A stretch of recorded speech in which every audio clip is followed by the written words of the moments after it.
E agora no Jornal da Rede Alesp temos mais entrevistas por aqui. A gente conversa agora com a deputada Alessi Brandão, do PCdoB, e ela fala sobre o Dia da Consciência Negra. Boa tarde, deputada. Seja muito bem-vinda ao Jornal da Rede Alesp. Boa tarde. Deus abençoe vocês. Muito obrigada pela oportunidade. Estou com saudade aí de vocês. Nós também estamos com saudades, então, dos deputados aqui na casa. E, deputada, eu queria começar, então, esse assunto, né, tão importante. Eu queria que a senhora falasse aí da importância da consciência negra. Olha, veja bem, a gente sempre afirma e reafirma que eu estou deputada, mas eu sou artista, né, há 45 anos. E durante todo o tempo em que eu estive cantando, enfim, nos palcos da vida, né, pelo Brasil, enfim, a gente sempre colocou a importância da população negra, né, a importância do que a população negra contribuiu para a cultura, para tudo nesse país.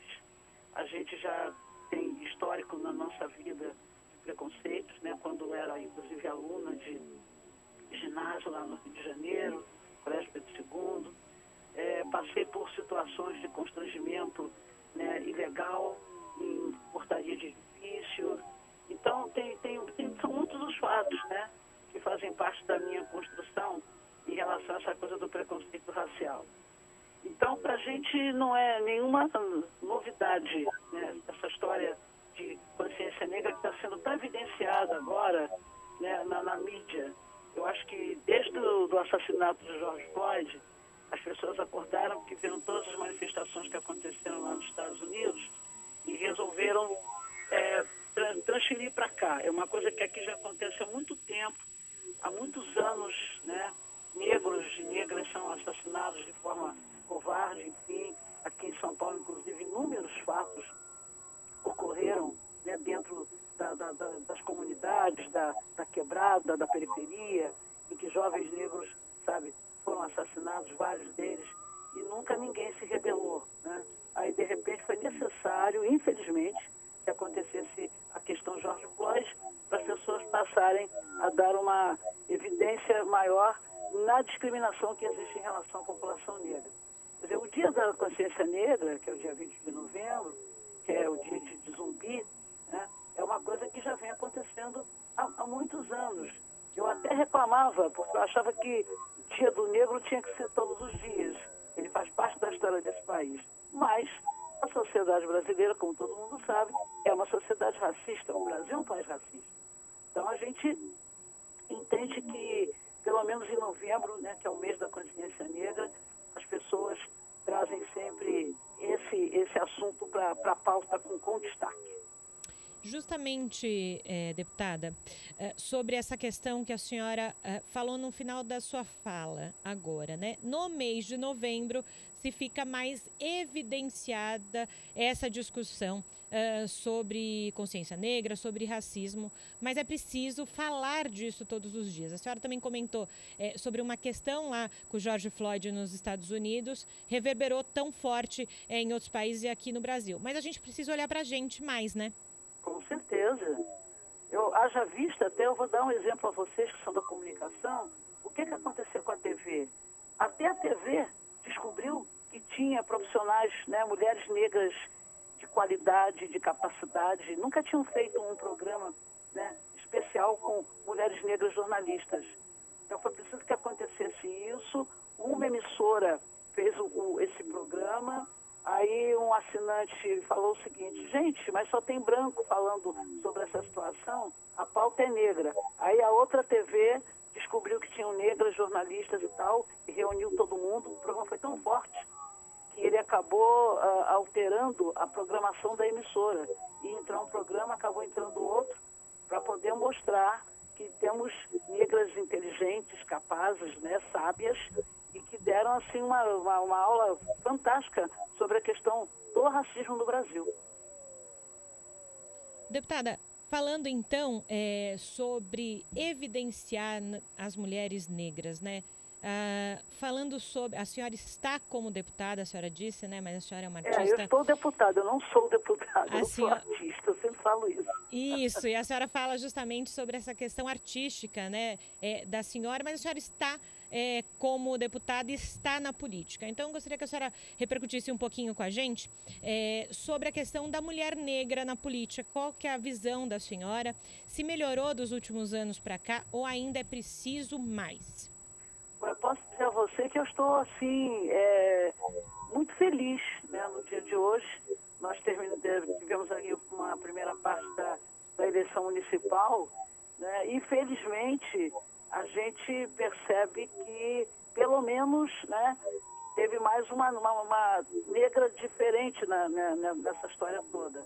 E eu estou me referindo aí a Érica Hilton, que é uma pessoa que era do coletivo da deputada, minha querida Mônica Seixas, que é do PSOL, né? Ela fez parte da equipe da bancada ativista, e hoje Érica Hilton, trans, uma das mais votadas, acho que é a quinta ou sexta mais votada da Câmara Municipal de São Paulo. Então isso para mim é um grande avanço. Agora, ao mesmo tempo, a gente está assim um pouco triste porque inúmeras mulheres negras, sabe, jovens negras, foram candidatas e pouquíssimas foram, sabe, eleitas. O que prova que ainda precisamos que haja mais atenção na questão a visibilidade, né? Inclusive a questão de coordenação partidária, de recurso, né? Fundos, para que essas moças tenham mais estrutura para que elas possam fazer as suas campanhas.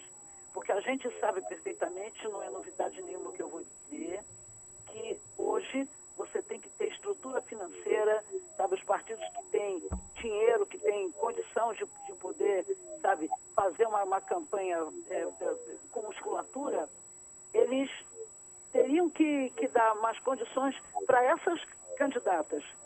Acho que nós teríamos que ter um resultado muito maior de mulheres negras na questão municipal, porque foram muitas candidatas esse ano que concorreram. E poucas foram as que conseguiram ser eleitas, por falta de recurso mesmo. E, deputada, a gente tem aqui uma outra questão, né, sobre a questão de representatividade. A senhora falou agora há pouco da Érica Hilton, que tem uma atuação aqui no Legislativo Paulista bem forte. Temos também a Érica Malunguinho aqui no Parlamento, a senhora. O quanto para essas mulheres ter alguém representada como elas é importante não só na política, mas nas outras esferas? Olha, veja bem, eu vou bater no peito aqui com muita tranquilidade, com muita humildade, porque, por exemplo, Érica Malunguinho, quando estava pensando em ser candidata, a gente se encontrou e ela falou, como é que é, Alice, ser a segunda mulher negra na Assembleia Legislativa? Que todo mundo sabe que eu sou a segunda. A primeira foi a doutora Teodosina, nos anos 70. Eu fui a segunda em 2010. Né? Ou seja, 40 anos depois, entra uma mulher negra na Assembleia.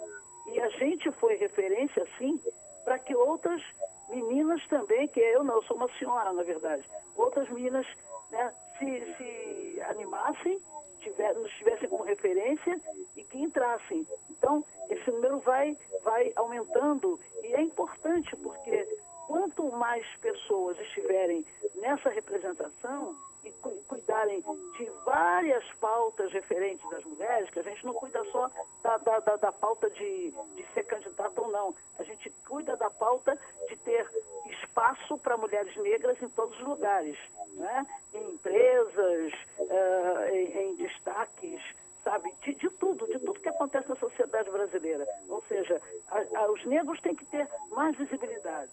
E quanto mais pessoas você tiver no setor de poder, isso é fantástico, só vai dar progresso com certeza. Haja vista, muita coisa vai acontecer esse ano, né, em relação à população negra, por causa dessa visibilidade que começou a acontecer aí, nos últimos tempos. A mídia começou a falar do negro, a publicidade começou a mostrar mais as caras negras.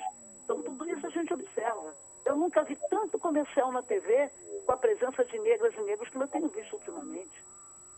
Deputada, nessa semana, então, da consciência negra, é impossível a gente não falar né, que cresceu aí no primeiro semestre o número de homicídios em mulheres negras. Então a gente sabe que as maiores vítimas aí de violência são as mulheres negras.